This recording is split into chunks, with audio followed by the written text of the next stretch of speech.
how the bankers got control. Right after they got back, they met at the end of 1910, and in January 1911, Aldrich quietly introduces a Senate bill to implement a central bank, but it was never seriously debated or brought for a vote because it was seen as too controversial. It was seen to give Wall Street too much control. It didn't even vote and fail at that point. So you know what they did? They waited. And they waited. They didn't do anything in 1911. Okay?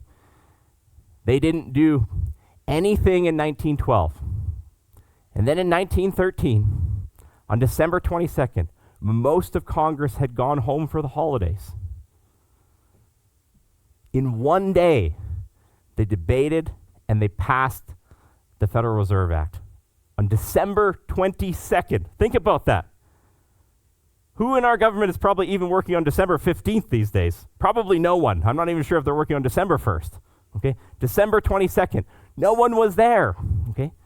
They debated it and passed probably the most significant legislation because every other piece of legislation is on top of the money system. Okay?